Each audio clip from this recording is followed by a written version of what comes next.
Hey everybody, welcome to our podcast show. On this week's podcast, we'll be taking you to Taiwan. Yes, well, virtually speaking, that is. We can't afford that. What's that? Definitely not. We can't afford to send you all to Taiwan. Well, yeah, it's one of our favorite places and, in the world. And, we wanted to share some of our thoughts with you all. So, Taiwan is a self-governing island in East Asia and is situated at the northwest Pacific Ocean. Its neighbors include Japan to the north and China to the west of the island. And Taiwan has approximately an area of 13,000 square miles, with a total population of about 23.9 million. 24 million. Its capital, Taipei, is situated to the north of the island, with major cities including Taoyuan, Taichung, Tainan, and Kaohsiung towards the south. So over to you, Stephen. Tell us a little bit more about Taiwan, its culture, its tech industry, and other facts that you might think is useful and might attract our listeners. Well, it's actually neighbor to Korea as well, too. So if you go to Taiwan, you'll realize that there's a little bit of, there's definitely Chinese. They're a little bit Japan because they love baseball. Yeah, like crazy. It's like they've won world championships in baseball because they're so nuts about it. And you'll also feel a little bit at home if you're Korean because there are a lot of Korean visitors. There's some really great Korean restaurants there. The food and culture and everything is definitely there, authentically presented. Yeah, and you'll see a lot of Korean people there as well too, speaking both their native tongue and also Mandarin as well too, which is fantastic. I had a chance to visit multiple times with international press corps that come through the country, and it's pretty interesting how much everyone loves Taiwan. Yeah, and is very respectful of it, very friendly. Everyone there is just so welcoming. Yeah. One of the things that people may not know, and this is a world phenomenon, is that bubble tea or boba was actually invented in Taiwan around the 1980s. People may lay claim to different recipes, but the original tapioca-based drink with regular green tea was actually invented in Taiwan and has grown to become a worldwide phenomenon. In fact, last year when I was in Paris, there was more than one boba shop or bubble tea shop within a city block in Paris, close to the Eiffel Tower. So you know that when a place that is known for culinary excellence start selling bubble tea, it's definitely gotten to the point where everyone is into it. And of course, Taiwan is also home to TSMC, Taiwan Semiconductor Manufacturing Corporation.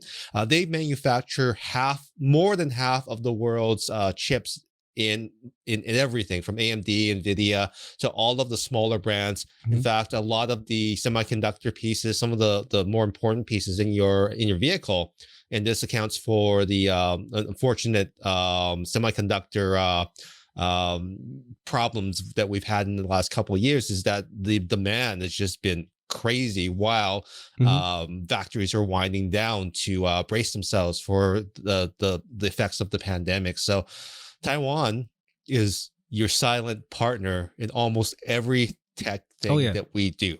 Oh, yeah. I mean, Computex is held there every year, and it's one of the biggest tech shows in Asia, it's fantastic. Lots of new companies there showcasing their products, and we go there every year as well. Of course, we haven't done it for the last couple of years because of the pandemic, but it's opening up, and it's going to be fantastic to see all the people again. Hopefully, it'll be another kind of tech hub of Asia. It is one of the biggest tech hubs in Asia as well. So. Yeah, it's also a great place if you enjoy being inspired. I know that Japanese animators such as I can't remember his name right now. It's like off the top of my head, but Spirited Away, Miyazaki. Oh, right. He was influenced by a place in Taiwan that for his Spirited Away film. And that place exists in Taiwan. It's not in Japan. It's actually a place called Beitou. It's a mountain town that's situated on the side of a mountain. It used to be a mining town close to the seaside. And if you go up there and you've seen the movie, you'll see almost all the buildings, including the tea shop, the butcher shop, where they turn into pigs when they start. Like you'll see all of that. It's That's really a really interesting place. It's also a hot spring there as well, right? Absolutely, there's a hot spring just like in the movie. Yeah, you know. Yeah. So it's got a lot of culture. We won't get to the politics side of things because there's a lot of history behind that, and but you could read up about what's happening in Taiwan. But with the culture-wise, the people are really friendly. I've been there many times. I've done, not just trade shows, but also when I was in work there, doing some other projects. But it's a very, very, very nice place. It's got a lot of connections with, I think, in America as well, and you said Canada. And we'll talk about that later on as well. Bubble tea is another great thing that come out of Taiwan. Is again in UK, especially in Canada as well. Loads of bubble tea shops everywhere, and that's part of Taiwanese culture. Yeah, and I think that one of the Taiwan's first leaders, Chiang Kai-shek, he actually had relationships with all the presidents of his era, and also drove around in an American vehicle. Well, yeah. I think it was a Lincoln or one of those. Yeah. All right, but one of the first things that brings up to mind is, of course, food. So first off, let's talk about that. What I love about Taiwan is the food, of course. I love the Taiwanese food, and when you mention Taiwan to most people, the first thing that comes or springs to their mind is the famous Taiwanese beef noodles. Other favorite dishes include, of course, the spicy fried chicken that they have and their pineapple cakes. So have you tried any of those, Stephen? All of the above. All of the above. What's the best thing about the Taiwanese beef noodles?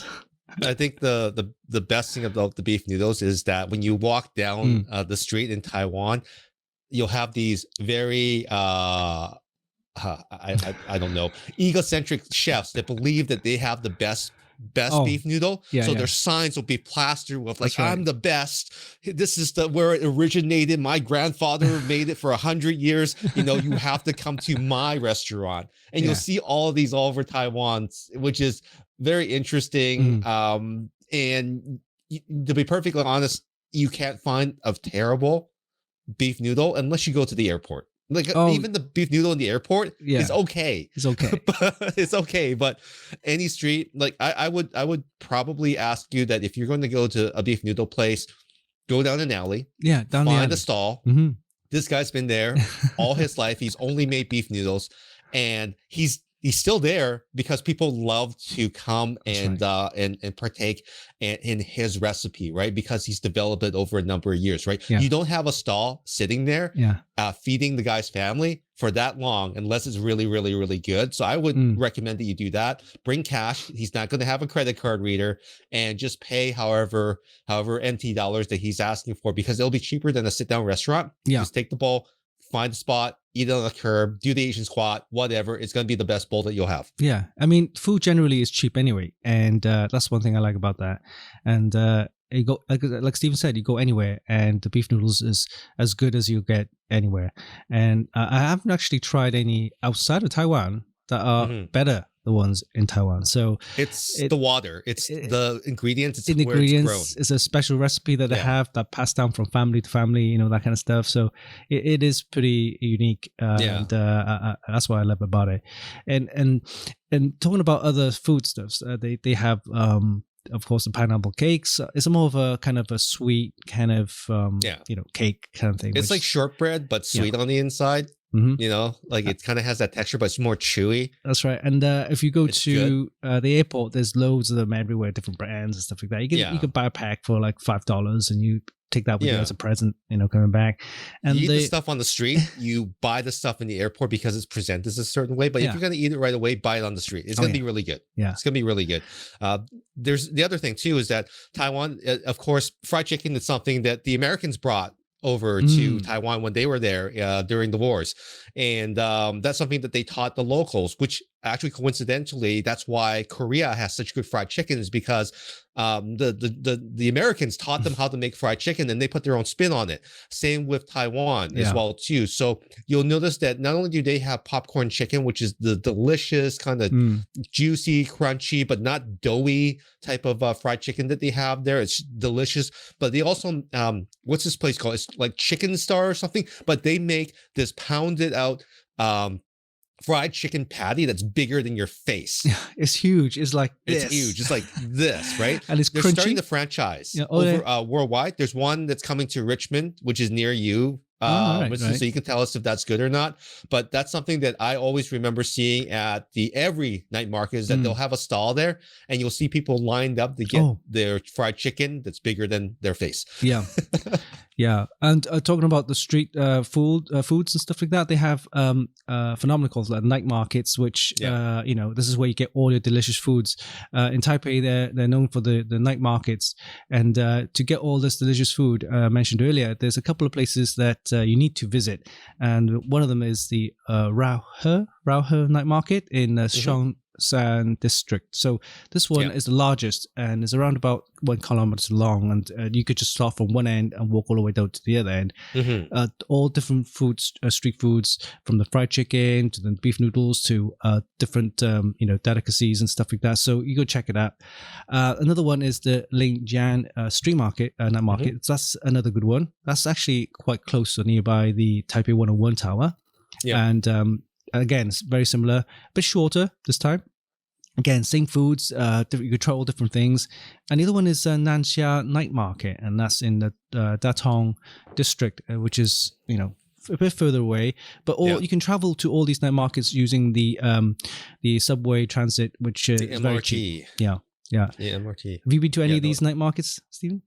I think I've been to all of these, but the one that I remember the most is probably the one that's farthest away, which is the Ningxia. And that's the one where you take the MRT all the way out to probably almost like a few stops before the very end of it. Yeah. Within city limits. And that one was fun. That also has its closest, I think that one's the closest to where they do the shrimp fishing. Oh, that's right. Okay. Yeah. So that's another thing that's in Taiwan is that if you're going to go to a night market, you might want to grab dinner or a snack at one of these shrimp fishing places. This is it's weird. It's basically it's basically a pool of water. It's like a cement pool that people feed, like they dump shrimp into it, and then you bring your own fishing rods for shrimp like and your special baits and everything, and like a little tackle box. Or they will supply you with them as well too. After you've caught enough and you've drunken enough beer, they'll put them in they'll salt them and everything like that, and they'll put them in these roasters and everything for you, so that you can enjoy not only the shrimp, but they'll also give you noodles and stuff like that. You can order off the menu, and you can have a meal there. And then after you're done there, you can take a cab back down to the night market, get off there, and then have some more food and everything like that. But the experience of fishing for shrimp sounds weird, and it really, to most North Americans, it is. But it's kind of like almost a social thing, isn't it? It's a social thing. It's about you talking. I have seen that some people, some guys, bring their dates there. You'll see her all dressed up and everything like that, like she's got the makeup on and she's like looking good.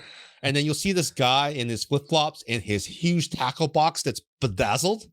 And he's like, yeah, I'm gonna fish. Check this fish out. You. Right? And I think this has, I'm just trying to figure out, maybe this has some sort of virility thing to it, because shrimp are like swimming sperm. And I can catch a lot. So this one time we were there, all the loud international journalists were on one side. This one guy struts in with his date, sits on the other side. It's like, yeah, I'm gonna catch some baby. And all of us were like, wing, oh hey, here's another one. And this guy's over there like looking like pretty dejected, and his date is not impressed. So, he's been sat there all night trying to fish, and nothing came out. Nothing came out, and she's like annoyed. Oh man, that's funny. Yeah, some of the cultural differences is quite funny. But another thing that you probably, which is pretty shocking, is, well, not shocking, but is one of these night markets is where you go in, the smell, and there's one thing that really like catches you, and that's the stinky tofu. Oh yeah, that smell is definitely there. Also, you can't forget the durian desserts and everything like that. They have this pungent, really just it's coming. It's coming. Yeah, it's one of those East Asian fruits where it's a very. I think you've probably seen it on the internet, right? It's it's big like spiky green thing, right?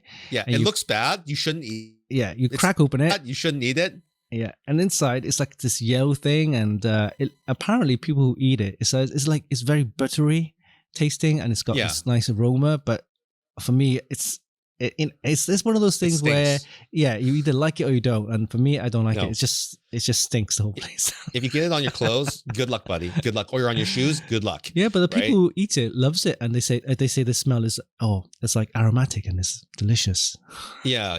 It's like everyone likes to smell their own farts too. All right, just saying, right? But night markets are also a place where taste and preferences or trends happen. Like you'll see things that they sell at the night market one time. Yeah. Then all of a sudden it's all around the world. For example, a dildo company went out of business and someone got their molds. So they made dildo ice cream. You mean dildo-shaped ice creams? Yeah, so dildo-shaped ice cream. And then they dip it in chocolate because, once you have black, you can't go back. Sorry, children. And you can have it in different colors as well, too. So this was a thing for a very long time. Where people were like, "Oh yeah, dildo ice cream." It's come to Vancouver. I think there's one place here that does that as well too. So sex toy ice cream. There's also the Taipei 101 ice cream cone. So they would actually have 101 floors. Wow. And you'd have to eat it before it fell down. So they would do that. Another one is the pineapple buns. For people who don't know, it's basically a bun, and they have this like a yellow coating or crust on top, which is delicious, and they have those like piping hot, fresh from the oven, and sometimes they slit it open and they put either butter, which is a whole slice of butter in there, which tastes beautiful because as the bun is coming out of the oven hot, piping hot, the butter melts and it's delicious. And the other one is they put ice cream inside, and oh my god, that's very delicious. And they got also the spices as well too. You can't forget about mala spice. Mala spice will numb your tongue. Oh, that's right. Will numb it, right? Yeah. So if you go to a place that's serving like some sort of meat or something like that, and they use mala spice, you can smell it. It's got kind of an aroma that's very spicy. You eat that, your tongue is gone. Yeah. It's that mala spice, right? Yeah. Yeah. So that's crazy. Lots of different things, and of course, if you like your parts of your different animals, no waste. If you want a duck tongue, you can have that. If you want duck head, you can have that. If you want pork bung, internals and everything in a stew, they actually have these places where they will actually serve that specific delicacy because I guess they have to, stew it for a very long time and make it aromatic. That stuff's not bad, but tasting preferences, right? If not, you don't not like for that me stuff, though. you won't eat it. Exactly, right? But it's piping hot. It's good stuff. Yeah, bubble tea everywhere, of course, and they also have something quite famous as well, and that's the fruit tea. It's similar to bubble tea, but they don't have, of course, the milk tea and coffees and stuff like that, or the bubba. But they have the fruits. So they have fresh lime, fresh pineapple, apples, oranges, whatever, and they crush it, bit of ice, and they have either green tea or red tea. I usually have one of those because it's refreshing. Especially, because Taiwan has a subtropical temperature climate. It gets hot in the summer, and having one of those while you're walking through the night market is really refreshing. So that's a pro tip: get some fruit tea. And if you're going to a night market, definitely bring a bag with you so that you can actually put stuff in, because the night market also has clothing. That's right. Electronics, gadgets, bags and everything. Fake Nikes and other things, of course, right? Knockoffs. This is the place to get them. There's also good knockoffs and bad knockoffs. Yeah. Right. So you have to know where to get them. You can ask the locals about that. The one thing that you'll also want to get used to is haggling. Of course, you want to, get the best price. So you walk down the street, you see the lowest price, you go to the store that you really want to buy from, you get them to give you that price. Or you say, I'll buy 5 of them if you give me this price as well too. So the more you buy, the more they sell, the more you save. Yeah. So, that's also a nice way to go. If you're into collecting electronics, they're like really old that no one wants. Some of these places that open up, they actually have some very vintage or retro stuff there as well too. So if you're into retro video games and stuff like that, stuff might not work. So just, be aware. So if they're willing to test it for you before you buy, you might pick up some really good buys. Again, Taiwan has very close proximity to Japan. So anything that gets thrown away they want it first. Yeah. I'm talking about So- electronics. Tell us about those streets specialized in some of these electronics. So, what's the first one? Yeah, there's a lot of different streets that are themed towards certain things. Like you'll walk down certain streets and it's like all auto repair, scooter repair, detailing, right? So they're really good at that for some reason. But you know, like its proximity, Taiwan's proximity to Japan has actually gotten it some really great access to all of the Japanese makers, and pretty much everything is made by Japan. You've got Nikon, Canon. You've got Sony, of course, right? You've got, you know, in the other days you got Pentax. You have Panasonic. And this, you know, all the camera stuff. This street is just purely what cameras. It's actually 2 or 3 streets kind of strung together. All right. But you know, camera district is probably more of a accurate terminology, and you'll see pretty much anything that your heart desires. And of course, you can haggle in some places. You can also find a lot of used vintage gear as well too. If you're looking for older lenses, this is probably one of the places to go to look for it. Just make sure it's clean, of course. And some of these places, repair shops are nearby. So if you want to buy a lens and get a really good deal on it, you can take it right over there, and and you can drop it off for cleaning and everything and servicing, and they'll give it back to you almost, you know, factory new if you want. The other thing about the place is that it has its own Leica store. So if you've ever wanted to see a Leica camera in person, you'll have to get through this gauntlet of people that are guarding all the cases, like in any expensive store, but you'll actually get a chance to hold a Leica. Yeah. Well, I've actually went past one because I mean, you know, before I've always been into computers, but I never actually got into my camera stuff. But you know, but apparently there's a ton of like brands, and there's you got to haggle, right? And you know, you don't have, haggle at the Leica stores, just so you know. Oh yeah. No haggling there. But yeah, any camera equipment, accessories, whether it's just like, you know, stuff you add on to your camera, you know, especially cold shoe stuff, and especially used. Yeah, the used market there is really very good. The camera street has a lot of used stuff there. So if you want, actually, funny enough, if you have an old camera and you bring it with you, you might be able to trade it out, get rid of it, and then come back with something new at a same store. But you have to find certain ones. Only certain ones will do that. Yeah. And you have to know what's worth. If the camera's worthless anyway and you want to get rid of it, bring it to Taiwan, come back with another one. What's customs going to say? I'm not saying that. No, never mind. If you get in trouble, don't follow that advice. But yeah, I've actually seen a couple of guys, journalists as well, way back, purposely go into Taiwan to actually pick up a camera first and then go to the shows. That's right. Because they know you can get all the memory sticks and cards really cheap there as well. And even like accessories, things like, you know, the ones that are quite popular now, you just clip onto your backpack, that kind of thing that hangs down. 360, the Insta360. Yeah, one of those things. You just those little gadgets as well. Yeah. But yeah, camera street or camera district. So if you want something, and you know what, these districts exist for filmmaking stuff as well too. There are a couple stores that sit in certain areas of Taiwan. They're more for the professionals, filmmakers. Those districts exist as well too, but the majority of hybrid shooters will love this area because they sell pretty much everything there. And if it's made in Japan, if it's made in Asia, it's probably the cheapest, and the people there are willing to test things for you and everything, pull them out of a box. If there's a specific kit lens that you want, that specific lens, they'll pull it out of a box for you. You can buy it, and you can, and they'll do that as well too. Again, warranty is the only issue because you're talking about international warranty. So if this is a gray market item, which is only supposed to be sold in Japan or Taiwan, be aware that even though the item is new, if it does have a problem with it, you might not be able to get it repaired. Yeah, that's the only thing. Yeah. Or if it's an international warranty, that means you might have to either ship the item out to in Japan probably. Otherwise, you're stuck there. But apparently now these days, a lot of manufacturers actually offering international warranties. You just have to pay extra. Look for it. Yeah, you just have to look for the item to have an international warranty card.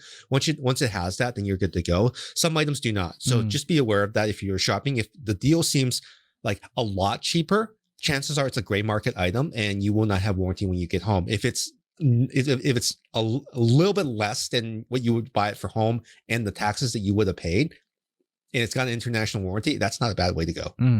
Yeah. I myself, I might actually pick up some new camera gear there when I'm there. Who knows? Definitely but cheaper out there. Yeah. All right. So yeah, so cameras, but also computers are, famous in Taiwan because a lot of manufacturers are there. Headquarters, Asus, Gigabyte, MSI, you name it, they're all in Taiwan, headquarters there. So if there's one place you need to go when you visit Taiwan, is that you need to check out the Guanghua Digital Plaza. It's a computer marketplace located in Guanghua district in Taipei, and you can easily access it by travel through the subway transit. Yeah. I think it's a building with 3 floors, and inside there's a ton of smaller shop units selling and competing, in the businesses. You can get anything from PC components there, and if you want that, seriously, you just need to go there. And of course, don't forget to ask for bargains. So you've actually been to the Guanghua Digital Plaza? Have you actually? I have. Actually, I was in it before it became the building because they put it in portable buildings while they were building it outside. Right, okay. There's also 2 or 3 other streets that are around the Guanghua Plaza where you can also find computer stuff as well too. So it's good to compare the prices inside and outside before you make a purchase. Yeah. One thing that everyone knows is that NVIDIA and also AMD manufacture all of their product in Taiwan. So the chips come from there. So as far as tariffs and everything go, the chip has not been charged that because it's a domestic product. So, it might be made in parts of it, like parts of a motherboard might be manufactured in China, but all the stuff that's made in Taiwan, you're going to get a very good deal. Well, yeah, I mean, it's TSMC, right? That's another big factory located in, I think, southern Taiwan. Yeah. So MSI cards, Asus cards, you have Asus motherboards, Gigabyte motherboards that have made in Taiwan on them. Those are the ones you want to go for because those are going to be the cheapest because they are domestic products. Yeah. And I've seen a couple of samples that I received. They're all made in Taiwan. I think a lot of the board samples or pre-production models are made in Taiwan first before they go into mass production in China. So that's right. And what I like about that is that you get your hands on it first, right? And Taiwan usually get that first, and that's why people go to Taiwan, check it out. They might have the board that they're after. There's certain boards that overclock well, or because it's a certain batch. It's all to do with that. But yeah, check out the side streets because the side streets have other smaller, cheaper rent, I guess. So they will offer some products cheaper. And keep an eye out for the international warranty that we talked about with the camera street as well too. Some of them do have international warranties. I bought 2 Asus laptops from Taiwan. Both of them had international warranty on them, so I was covered no matter what. And you'll find some laptops in those markets that you only just read about in computer magazines, but those exist in the tiny little shops that you're looking at. In fact, sometimes they get them and they don't even know that it's there. So they'll look in the back, it's like, oh, we just found this one. It's exactly the one that you wanted. Okay, cool. Can I have a look at it? And you might be the first person on planet Earth to actually own it. Yeah. Right? Which is great. That's right. There are certain SKUs, what they call SKUs, certain models that are only available in, say, for example, Asia, that are not available in US or in Europe. And those models, are slightly different in terms of features. They might have more USB ports, or may have a better Wi-Fi, or may have a slightly better chip, or whatever. So yeah. So certain models are only available in Asia, and you could look out for that. I know. For example, my laptop, which is the Zeus ROG, Zephyrus, one of those things, and my one only comes with a 1080p screen, but they have a version, the same model, but with a 4K version, panel, and I realized that I could have gotten that for an extra, say, $50. That's it. It was only extra $50 more, but that one was only available in Taiwan. That's right. And if you are in Taiwan, one of the things that I found out that was actually really cool, and this is something that Apple does in North America, but we don't do it here with any other brands, is that I bought a laptop that had an international keyboard. So it had Chinese on it, right? But it was the only one that they had there. Funny thing is that the shop told me, hey, if you want another keyboard, the service center is just across the street. If you go there and drop off your laptop, you can have it back with a English keyboard. They will do the swap for you within X amount of days. I'm like, cool. So I take my laptop there. They do it. and no charge, no charge. Oh. It's done, right? So it's like a doctor's office. You go in, everyone's masked up. And this is even before the pandemic because they don't want to spit all over your gear and everything like that. So it's very respectful. They'll take it. It's got gloves on. He'll look at it, take the serial number down. Okay, give you a receipt. You come back next day, or they'll just text you that it's done. It might take only an hour. You go for lunch, you come back, it's already done for you, right? So it's like a genius bar. Wow. Right? Yeah, I didn't realize they'd actually do that. They did that in the past. I don't know if they do that now, but if ASUS has grown at the clip that they have, so maybe they do that even more so as well too. But I think it depends on the laptop as well too. The one they had the keyboard in stock because he had to check the part number to make sure that it was there, or he had to order it for me. Yeah, well, they get the parts. For example, if you, like I said, trade in your old keyboard for a new keyboard for a different language and that, and they can take those parts and resell it on, or they keep it for spares for repairs and stuff like that. So everything it gets reused and repurposed, which is great, because they have a what we call lots of foot traffic, right? So it's something that they don't worry about. Oh, we're not gonna get stuck with it. We're gonna get rid of it because there's plenty of foot garbage. Through. Making garbage in Taiwan is very expensive as well too, because you have to pay for the bags that you use to throw away things as well. So people are very mindful about packaging, about what they buy, about what they reuse. So as far as you can kind of see that America is a great market because we tend to throw stuff out after it gets a scratch on it. Very wasteful society if you compare it. But in Taiwan, when the garbage truck pulls by, you have to pay for those bags. If your bags aren't a certain color or a certain type, it doesn't go in the garbage truck. That's right. Yeah. So recycling, they have different bins with different colors and different color bags for different trash. For example, one bag is only purely for aluminium cans and things like that, or any cans. Another bag is only for foodstuffs, food scraps, and another bag is for plastics like bottles and stuff like that. And if you put the bags mixed up in the wrong thing, they won't take it. And there's certain days where, for example, Monday would be aluminium cans. That's the truck goes around collecting aluminium. Another day, so for example, Wednesday could be for food scraps, and then so it's very organized in that sense. Which is great because and the trucks sound like ice cream trucks. They come around, they sound like ice cream trucks. They're not selling ice cream, guys. They're selling garbage disposals. So a little bit different than North America. Yeah.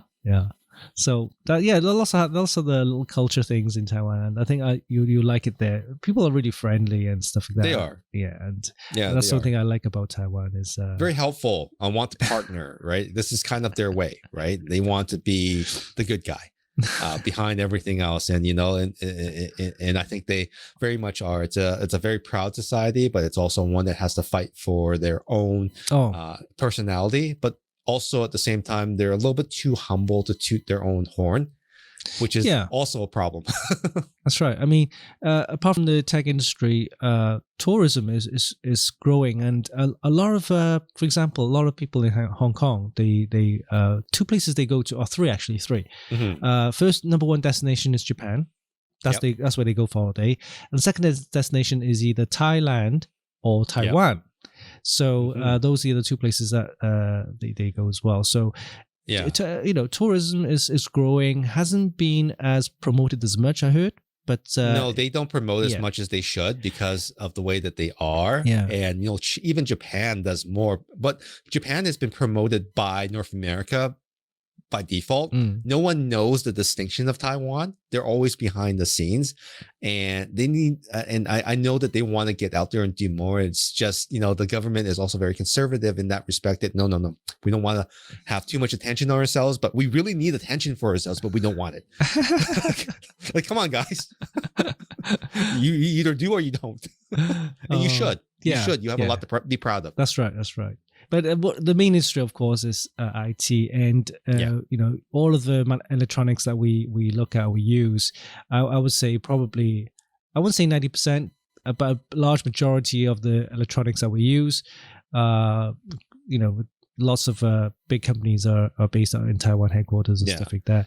And one other thing that we don't have on a rundown here, and I just totally forgot to talk about that, is the fact that the bicycle industry, the bicycle industry in Taiwan is like billions and billions of dollars of revenue for the small island. They make everything there. They weld their own frames. Right. They make all the components there and everything made in Taiwan on all the bike frames that you might have on your nicer bikes. They're all Taiwanese. I didn't know made. that. Right? I knew they had a good big scooter business there. Like there's a moped scooter business. Kimco is there, who is a manufacturing partner of Yamaha and some other brands. They all work together.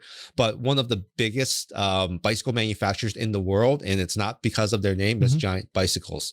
Giant Bicycles manufactures a good chunk of all the world's bicycles. They also have a white label division, just like a Foxconn for bicycles, that manufacture the largest brands in the world. Even if you're not in bicycles, even if you don't know what brands there are out there, you probably have heard of Specialized.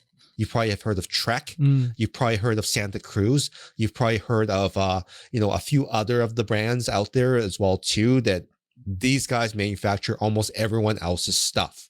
Yeah, I didn't realize. So Absolutely huge. And Merida, which is another brand, another manufacturing company, they also manufacture bikes for Norco. Some of the other brands that are not manufactured by Giant, those are done there. And if you look even further, if you want to look at any bicycle that's foldable, the Han actually manufactures all the folding bicycles. Oh, didn't know that. And Turn is a customer of the Han, but also a customer of Giant. So there's a lot of collaboration and everything behind the scenes. So all these partnerships are, they are implied. And a lot of these manufacturers like Giant are starting to get their own name out there. And that's why Giant Bicycles exists outside of just a white box Foxconn style, right? We know that Taiwanese companies like Foxconn sometimes can't get a brand out there. They fail. They're better as a manufacturing partner, because you know how many times Foxconn has tried to be their own brand? So many times. So many times. They I don't know why. So, and one thing that Foxconn, and we talked about this in one of our other podcasts, is the fact that Foxconn now wants to be the world's EV manufacturing partner. Yeah. Tell us a little bit about the Taiwanese EV industry. Or is there one? It is just starting up, but EVs are a perfect match for Taiwan's manufacturing skill set, because it takes fewer people to manufacture an EV, to put it together.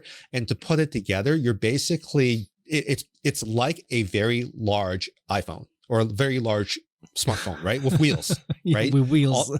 So, you're putting two motors in, or one motor in some cases, you're putting a battery in, you're putting all the electronics together. It makes sense for them to assemble these things because they're so darn good at it, right? There's no gas, there's no oil, there's none of this other stuff there. It's basically all electronic manufacture assembly, and that's what Taiwan is good at. And Foxconn wants to partner with everyone. They've already partnered with Fisker and some other brands as well too, but to set up plants. But they even want to start partnering with Elon to put together his Teslas, because they think that they can do it better. And on top cheaper, of that, probably. And cheaper as well too, because they can do it at scale and also better quality, because they're known for that. Foxconn themselves now has Foxtron, which is their EV manufacturing division. So that's the one where they've shown off that they can build their own, but they also want to partner these designs as OEM to make these into other companies' vehicles. I think some of the Taiwanese companies are not too not ready for expansion in terms of manufacturing outside of Taiwan, because they don't have the infrastructure. Foxconn has, so it makes sense for Foxconn to spread out and easier to spread out and have plants and stuff outside of Taiwan. I think a lot of Taiwanese companies are now starting to think about that. I think there was news about TSMC having plants, broken ground. Outside of Taiwan now. They're planning one in US, and I believe there's also going to be one they're hoping, or they're planning to have one in Japan as well as in one in Europe, in Germany, for example. That makes sense, because if you imagine having plants in different regions, such as in Europe, in Germany, Japan is another a great tech industry, great tech partner, and then of course one in the US, which then covers your domestic markets for the North America. That'd be great, So it makes sense for them to expand. Shipping, shipping, yep.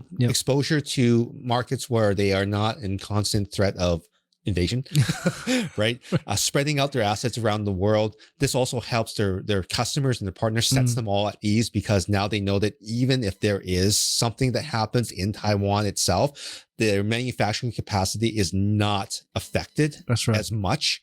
You also have the ability to manufacture and create jobs locally in these regions so that the load is spread out around the world. You also have the ability to, one thing that America is starting to do is they want to reindustrialize, but they don't want to go back to the dirty ways of business, like coal mining, steel and stuff like that. They want to do things that are better, cleaner, more cerebral, right? Like chip manufacturing, right? So having chip manufacturing plants, having electric vehicle plants in Wisconsin, there was this huge controversy about what Foxconn was going to do with that piece of land. They were supposed to be building displays.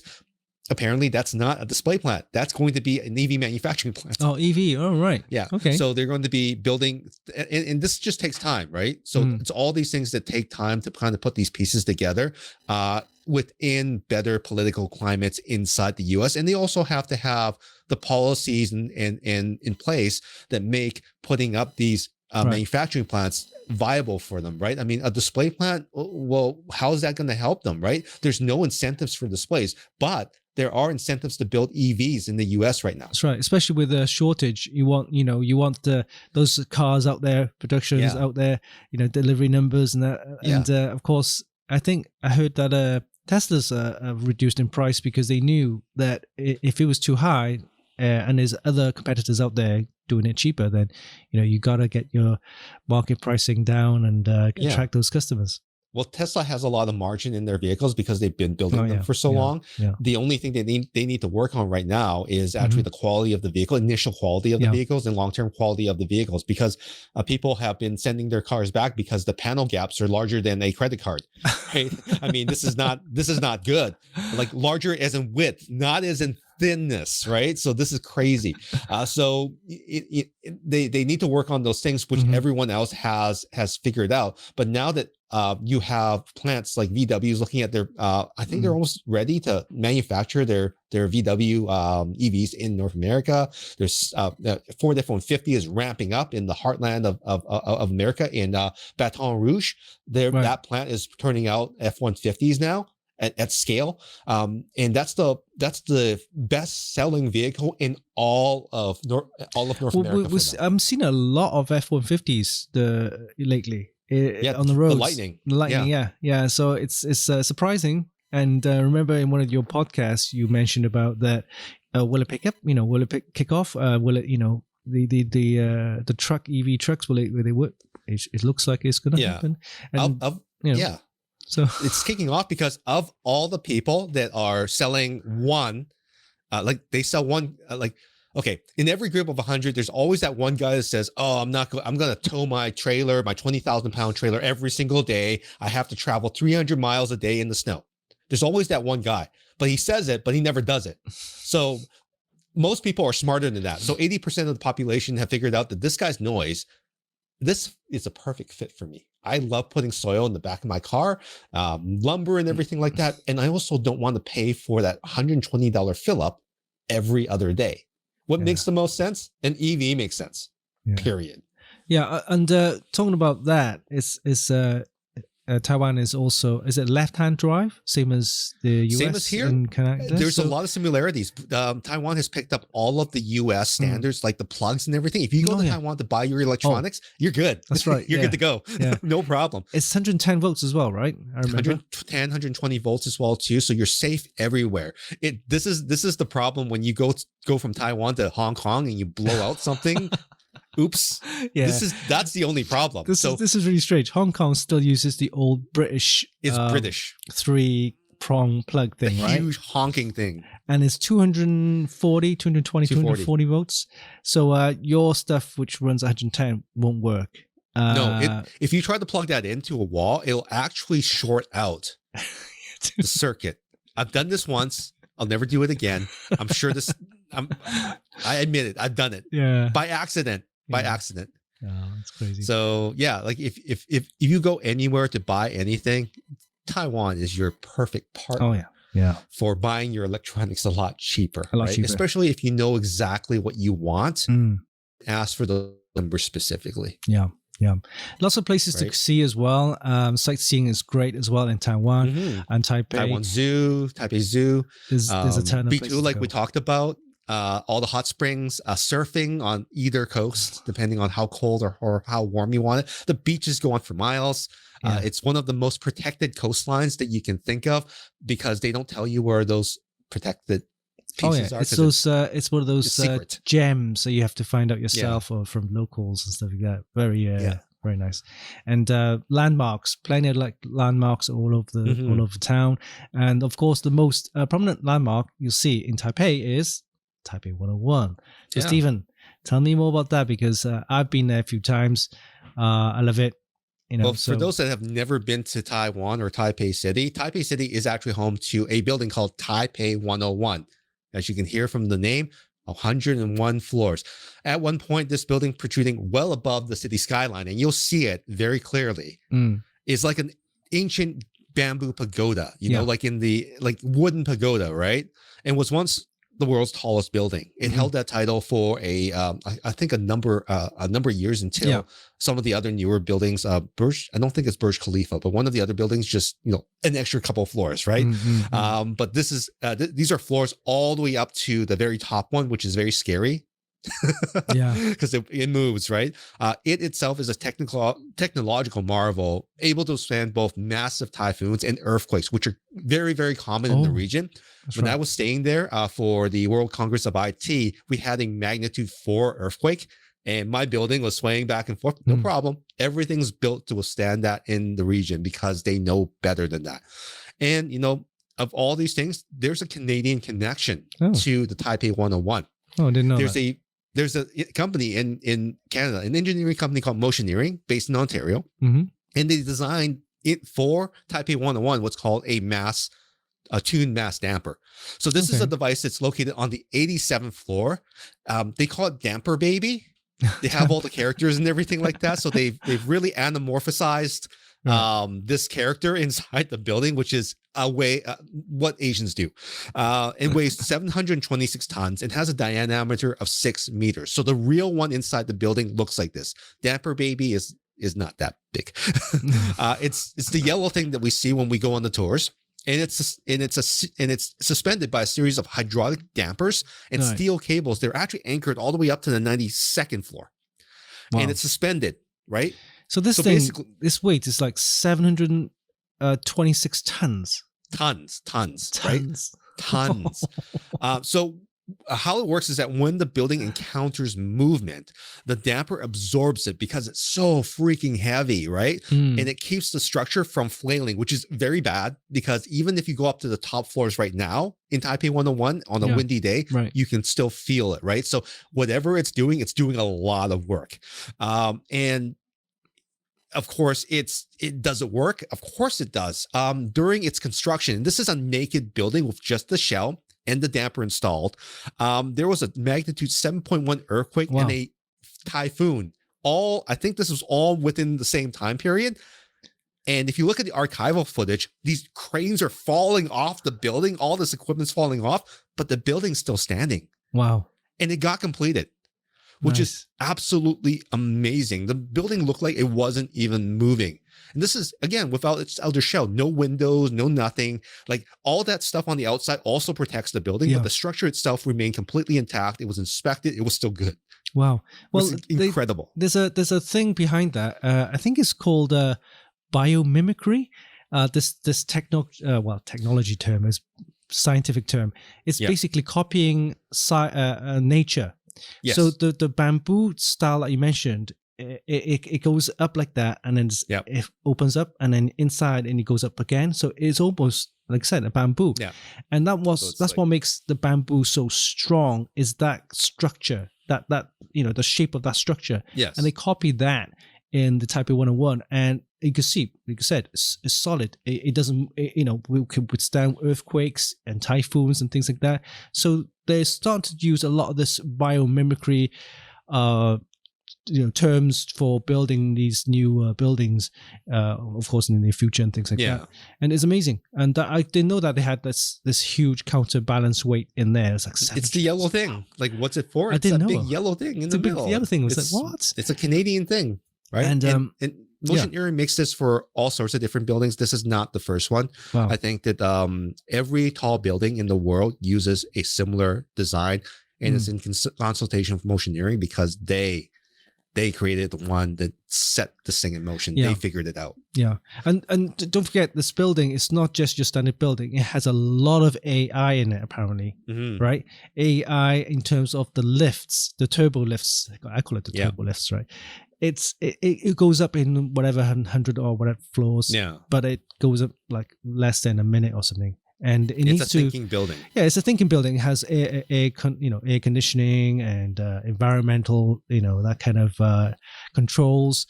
Everything is all high tech in that building, and you'll see that with a lot of new buildings as well. It's not just your average building that's it with lifts. You now have full control of the entire thing, from fire alarm systems to emergency, whatever. It's all super high tech. People don't realize these buildings are they're like mini computers, but they are. Building. They're living beings from the AI perspective. They are basically robots. Oh yeah.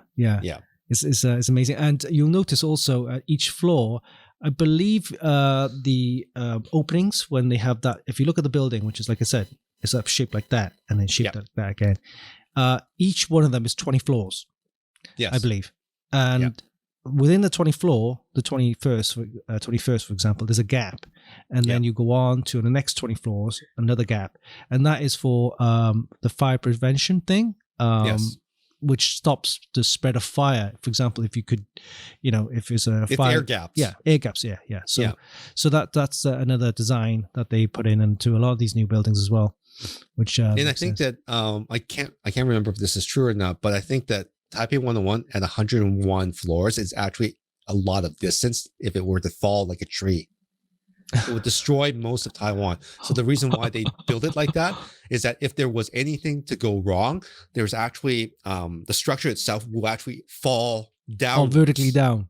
Yeah, rather than outwards to destroy most of the city, it will fall downwards. Yeah.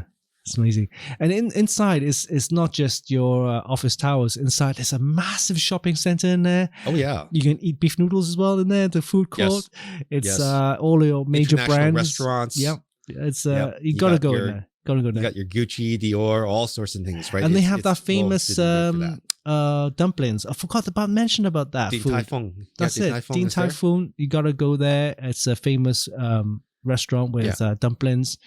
And when it's really windy out and you're looking for a place to have your lunch, all the entries on the bottom is a good place to eat because the wind doesn't get in there. Just so you know, when I was at Computex one year and I had my lunch, I couldn't find anywhere to eat it because it's so windy. So I actually had to duck down and squat in a corner, but down below, and it was good. It was good. Yeah. Right. So outdoors typhoon, I'm like, I can't eat out here. What's going on? Yeah. It's a great place, shopping as well, food.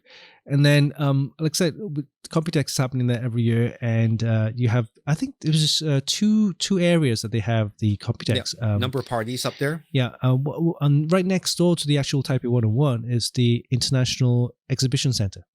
Yeah, right?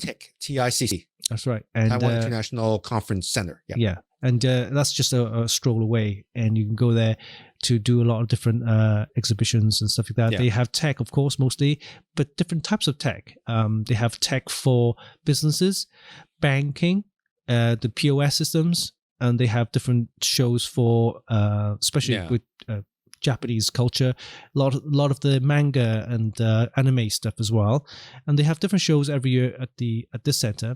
And the other one for computers and IT is the Nangan, which is that's the big one. That's a big one, which is outside of Taipei. and you need to take a transit train to get there. Yeah. But you can also take the train from the airport to Nangang now. Yeah. I think that's how it works. That's right. I think there's a train. They've reconfigured things so that, it makes it very easy for international guests to get set up for their shows while they're transiting from the airport. I think there's another train that goes downtown now too. I haven't been there in a couple of years, so I don't know how that works and everything. But I think what they've done is pretty spectacular. Oh yeah, yeah. I like the way that it's for convenience. If you after that late night snack or whatever, you just go down from your hotel or Airbnb, whatever, and there is a 7-Eleven everywhere around the corner. I'm telling you, they're everywhere. I prefer Family Mart. I'm a Family Mart fan, though. Yeah, Family Mart. Their noodles are better. Taiwanese own convenience store. I think it is a Taiwan more domestic brand, but their noodles, the quality of their noodles is much better. I've been to both places. I like both for different reasons, but if you want all the domestic stuff and if you want the stuff that's packaged domestically, like their instant noodles, like the ones with like the toppings and the instant beef, which I didn't know you weren't supposed to bring back to North America because I packed them in my suitcase. Yeah. Those are much better. Those are better, yeah. But apparently it's got that juice / meat. You can't bring that. You can't bring that. I brought it by accident. I didn't know. One year. Got confiscated. They didn't get confiscated. I'm sure it's because I had I had just a few of them, but they saw the noodles and like, these are just noodles. Yeah, just noodles. Just eat it. But yeah, 7-Eleven, apparently Taiwan is the most, I think it's one of the places where it has the most 7-Elevens in the world. Like in a condensed area. Yeah. And in Taiwan, convenience stores are actually not just convenience stores. They're places where you can pay your bills by internet, do your taxes. You can do your taxes on the machines there. It's amazing. If you want to do photocopying, there's a machine there and everything. And people actually, because it's open 24 hours, there are tables and chairs where you can actually, I see students going there and just hanging out, doing their homework. It's internet, it's Wi-Fi. Amazon pickup, order pickups. That's right. You could drop it off there. If you have a delivery, it's inconvenient for you to drop it off at work or at your home. You have a parcel which you don't. You don't want your parents to know. They're really quite full service compared to our convenience stores. I mean, most of the time the clerks at our convenience stores, they only take the money or they chase away the kids that are loitering outside. That's all they do. Here, they do your taxes. They photocopy for you. They sell you SIM cards. They explain how the SIM cards work. They do all sorts of things here, and it's a place that really makes you feel welcome because they know. Yeah. I mean, many times I've thought, I need a snack. It's like 1 a.m. Yeah. I come down my hotel and then just go, hey, 7-Eleven. Okay, I'll pop in there. Yeah. I'll grab a snack. I'll have a coffee or something, chill out. And then I need 12 Mr. Browns. Yeah, Mr. Brown's is the coffee shop, isn't it? Yeah, it's the official coffee of Taiwan. No, is it really? Oh. No, it's not. No, it's one of my favorite coffees. Is actually Mr. Brown. Mr. Brown is it's a Cavalon, not Cavalon. Is it Cavalon? Cavalon company. So Cavalon is like their liquor company, but they have a big it's a corporation that does all sorts of drinks. They're like a Coca-Cola company. So they do all the liquors, all the beers and everything like that, all of the coffees and stuff like that. Most of those are actually under that particular umbrella company. And Mr. Brown is actually one of those brands. And in Taiwan, you'll see Mr. Brown coffee shops everywhere, along with Starbucks. Those are like your freestanding places. Mr. Brown also packages their iced coffees at all the convenience stores and everything like that. So they have all sorts of blends and everything that are super sweet. They'll keep you up all night. There's lots of sugar in them. And they sell them at T&T in Canada. So if you want a taste of Taiwan, Tina Lee and her sister, I can't remember her name, but T&T, it's the two sisters. Oh, TNT, that's them. Oh, right. I didn't know that. They're second generation Taiwanese immigrants, and that entire chain is actually their business, which was sold to Galen Weston at Superstore under the Weston Foods Group. Yeah. But she is still the CEO and chairman of that company, and she runs it with her sister. They've been opening up locations all over Canada, and it's been they really have a lot of Taiwanese style treats there. Oh yeah, They yeah, are yeah, very authentic. So yeah. of And course, that's Mr. Brown. yeah, that's what I like about in Canada as well, because of the Taiwan connection. It's so prevalent. It's you can see all, like I said, the T&T shops, the bubble tea, Yeah. and you have lots of connections, including the Ontario, that was a motion Yeah. company that did the Taipei 101. So there's a lot of connection there, and I was more surprised than I initially There's more thought. connections than we actually know. I mean, we about the Mm. Molessi shoes. Actually, their first prototype was actually created in Taiwan. Mm. So the waterproof shoe, knit shoe that was made in that was designed in Vancouver, they don't like to talk about that anymore because now they've moved a lot of their manufacturing to China to make it cheaper and more in scale. But of course, that's where it originated. They don't want to piss off their manufacturing partners in China, of course, because talking about Taiwan is taboo. We also have Roots. Roots also manufactures a lot of things in Taiwan, and one of the most iconic brands in Canada, Lululemon. Their advanced weaves and materials were actually developed in partnership with Taiwanese companies. Yeah. They don't talk about that right now because, of course, their manufacturing plants are in China. There's a lot of credit due, to be honest with you, and I think yes, there's tons of credit due. And I think with time, hopefully, Taiwan will find itself to be a not just a power player, but something that to be respected. I mean, they deserve a lot of respect, especially if you, like I said, probably 90% of the PCs that we use right now, laptops, they're either made by Foxconn. Smartphones, right? Smartphones, every smartphone. All the major brands that you have inside the PC components, it's all Taiwanese. I mean, if it has a chip, it might have come from Taiwan. It probably did. Yeah, it probably came from Taiwan. TSMC or one of the other what do they call them? Fabrication plants in Taiwan, right? It's not Intel doing this work. It's TSMC, a Taiwanese corporation, doing all of it. Carrying the entire world's chip needs on this tiny little dragon's back. Yeah. Right? They are one of those most underestimated, underrated kind of I would say country, but definitely to me it's a country because they're everyone's partner, right? Yeah. And that's why everyone, and I hope so, everyone would step in if someone were to be very mean to them. Because they are everyone's little brother. Oh yeah. I think they'll come out on top. I think eventually. I mean, hopefully. I'm rooting for you. Yeah. Go Taiwan. All right. Okay. So this episode is all about Taiwan. I hope you enjoyed it. I love the culture, the food, and the tech industry because every time we go to Computex, I just love the way and their creativity, right? I mean, I have my entire family's from Hong Kong. Yeah, same here. And now the Hong Kong colony is no longer the same. It's not the only independent colony that has the same creativity and drive and passion is now Taiwan. So my new home, if I had to pick one, would be Taiwan. Yeah. There was two choices that I was going to go. Either Taiwan, back to UK or Canada. Yep. So I to be perfectly honest, Richmond is now Hong Kong.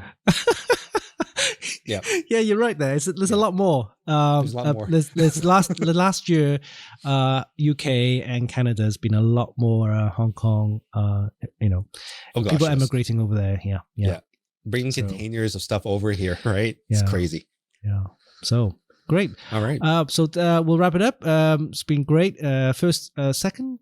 I can't remember which episode it is now. Yeah, this is the one after the Samsung event. By the time you watch this, in our first official episode of season 4. That's right. All right, it's fantastic. Hope you enjoyed this episode. Don't forget to comment, like, and share. And if you want to find me, you can find me on Instagram at Winston Chim, as well as Twitter at Winston Chim as well. What about you, Stephen? And if you want to, yell at me on Twitter because it's a chaotic hellscape still, you can find me at Stephen Fung. Or if you want to talk with me and comment and like things on Instagram, you can find me at Stephen Fung over there as well too. Right. Hope you enjoyed this episode. More about Computex in the upcoming shows and other stuff as well. So until then, this is our podcast show. This is Winston and Stephen. See you soon. Bye. Bye.